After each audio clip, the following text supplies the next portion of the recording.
We're here today to give you an update on the status of the fundraiser for Bay Court Park Playground. We are here at Bay Court Park right now. This is the playground behind me. And all summer long, we've been doing a lot of stuff to earn the money for the new playground that's going in next spring in 2022. One of the things we did this summer is a challenge called Step Up to the Plate.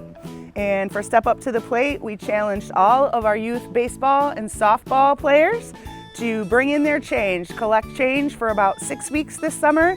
And they did that, and I am very happy to report that after a lot of change counting, we raised just under $5,000. Now, $5,000, this means that money is going to be matched by the Township Board. So that money turns into $10,000 for the new playground that's going in next spring.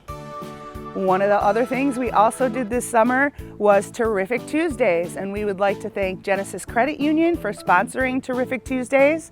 We invited the community to come out and join us, have some fun at the park on Tuesdays once a month, and the more important part is give us your feedback and suggestions on what you would like to see included in the new playground. And you can do that by heading over to our Facebook page, Bay Court Park Fundraising Project, A Legacy Continues, and you can tell us on that page whatever you would like to see included in the new playground when we start picking out the new implements and components that are going to be a part of this great place to play. The cool thing that we're doing right now to raise some more money is our bottle and can return project.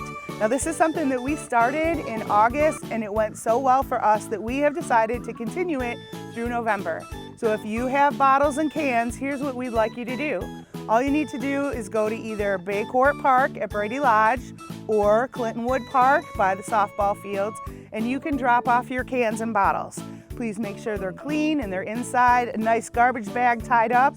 Now you might think, wow, that's a lot of work and it's not much money, but we are very, very happy to report that we are just over $1,000 just by collecting bottles and cans for about a month. Every dollar that we make is matched by the Township Board to go towards this new playground. So please, if you have them, bring your bottles and cans out. We're doing this through Thanksgiving, so you can drop them off at Bay Court or Clintonwood Park.